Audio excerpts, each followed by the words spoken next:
You know, there's a lot of people I meet who have dead dreams. There's a lot of people I meet who have been wanting to write a book for 10, 15, 20 years. So why are they waiting so long to get started? Look at this, look at all these people.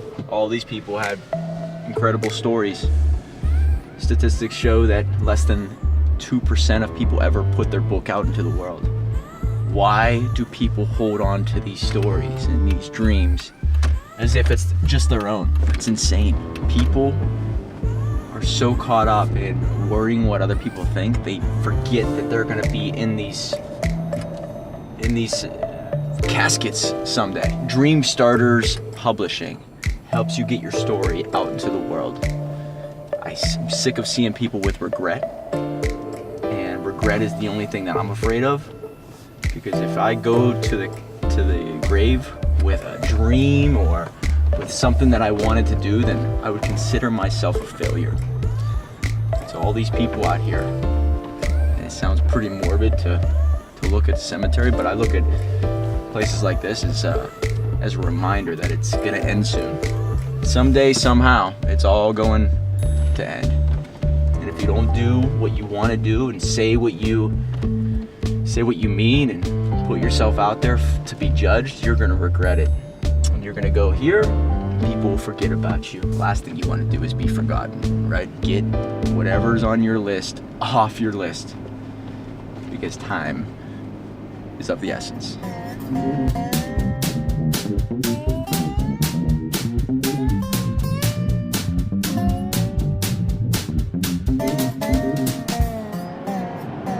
So, what do you think is your favorite story that you've heard from any client?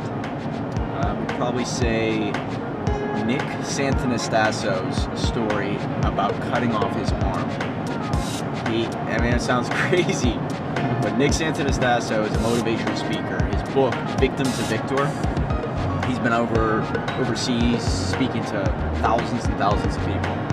And I don't know if he shares this with his audience, but in his book, and whenever I worked with him, he told me about, first off, Nick is born with something that like only 13 people have ever gotten, and only 4 have ever survived. So he's like one of 4 people who've survived with this condition that he has.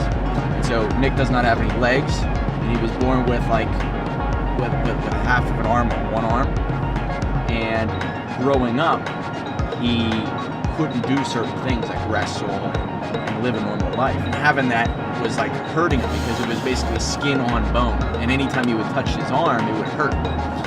But it still allowed him to do certain things because he had that appendage. He woke up one day, I believe it was in 9th or 10th grade, and said, I need to get rid of this arm because it's only holding me back from going after things like being a wrestler or doing sports or swimming, things that everybody else just takes for granted. He woke up one day and he said, I need to cut this off. So he went to the doctor and he said, whatever I need to do, I want to get rid of my arm. It's too much pain to keep. It's worth having nothing there and having no pain. And I'm thinking to myself, like, wow, I was working with him, hearing that story, for him to make a decision to cut off his arm so he could be a little bit more free in life, takes so much guts. So anytime I'm thinking about like, wow, I'm having a tough go of life, or wow, things aren't going my way, I think of people like Nick, who inspires and motivates people all over the world. This guy was willing to cut off an arm to do things that he dreams of doing, that other people just take for granted. And that's why he inspires me. So that story alone, it shook me. So that story right there sticks out, that changed my life. So what's your favorite story to tell clients from yourself? I would have to say my favorite story has to do with leaving my corporate job. Whenever I went to leave, I had a non-compete clause in there. And I meet a lot of clients of mine who have a similar background. They work in a company, there's non-competes or there's contractual obligations where they can't leave and go somewhere else. So I talk about the story of me leaving and that turning into a big court battle, and me taking a $1 billion company to federal court to prove what I want to do is worth fighting for. That connects and resonates with people who are in sales and marketing all over the world. And they realize I mean business because I was willing to walk away from a job to go after my dream and willing to fight for it. I mean, it wasn't just as easy as just quitting a job. That story right there resonates with other people who are saying, if I need to jump ship and go somewhere else, it's not as easy as just quitting or putting in my 2 weeks. It's going to be a battle to escape that life. So people fall in love with that story, and that's why I love sharing it. What advice can you give to people in that same position? When I work with people who are saying, hey, how do I get out of my corporate job, or how do I start a business, I tell them 2 things. Number 1, I say set a date. Set a date no matter what, that you are leaving by this date, no matter what. It could be a year out, it could be 6 months, it could be 1 month away. Set a date and stick to it. By having that sand in the hourglass trickle down, you know that you have to make some sort of action towards the next step.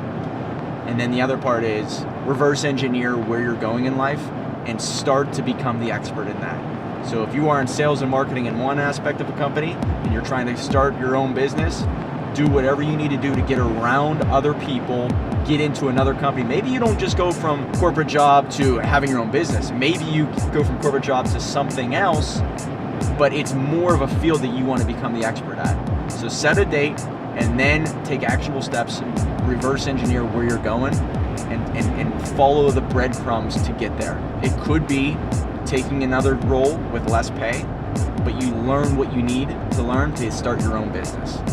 So those are the big things. But you need to set a date, stick to it, and get out as soon as possible. Because time is going to be running away from you, and next month is going to turn into 6 months and turn into a year. And every day that you stay at that company, number 1, your morale dies, and number 2, your value in the world dies. Because the longer you stay there, the less you could be working on something that's going to benefit you 5-10 years from now. So basically, you're cutting your own throat by staying in a job that you hate and that doesn't benefit the end goal. Favorite movie of mine? I would probably say a favorite movie is probably, I love 2 movies, Young Guns and Point Break. So they're very different, but I think they're very much the same. Point Break is about these guys who, want the ultimate lifestyle, freedom, to travel, and they basically rob banks to keep their endless summer alive. And then there's another guy who's Keanu Reeves, who's the cop, who becomes like-minded and crazy just to hang with them. So 2 things happen. Number 1, the cop finds out that he's been living a boring life. He's not living his own life. And by becoming more free and like these bank robbers who are wild and insane, he becomes a person with an exciting life. And he becomes more free and becomes more of that action taker he once was.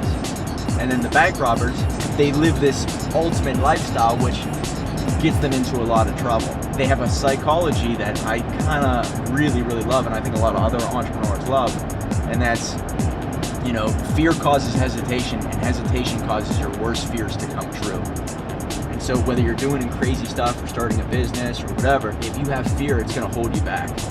And if you just let that go and just do your thing and just have fun and let it all hang out, you're not going to have that hesitation that actually hurts you. And then they also talk about if you want the ultimate, you have to be willing to pay the ultimate price. So entrepreneurs do this all the time.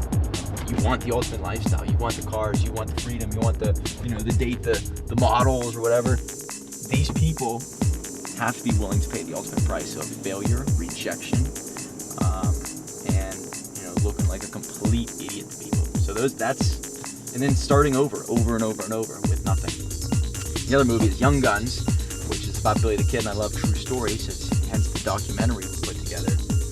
Billy the Kid is the man who basically stands up for what he believes and is willing to die for the right thing.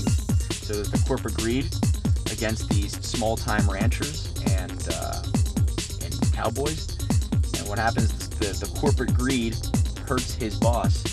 And Billy the Kid takes vengeance on him and goes after him with everything he has. So I love the fact of standing up for what you believe, few versus many, and going after people who are only doing things to hurt other individuals for the corporate greed, which I totally against. That's why I love Billy the Kid. Aside from movies, what's your favorite song? Favorite song, hands down, is Ball and Chain by Social Distortion. In college, I heard it for the very first time. Anytime I'm having a difficult day or I need some exercise music, I always put on Ball and Chain. It's the first song I ever learned on the guitar, and it always reminds me of no matter how hard things get, you could always cut the chain and go after it and do whatever the heck you want. Just requires cutting that ball and chain off. Social Distortion is a punk band. I think I have a punk mentality, so I align with a lot of those songs, especially Ball and Chain. Yeah, the other band that I really love is Tom Petty. Tom Petty, every time I think of summer and out on the motorcycle or riding bicycles, whatever, I think of Tom Petty songs, in particular The Waiting. And those are my top two. So if you ever see me at the gym, there's a great chance that I'm listening to one of those two bands.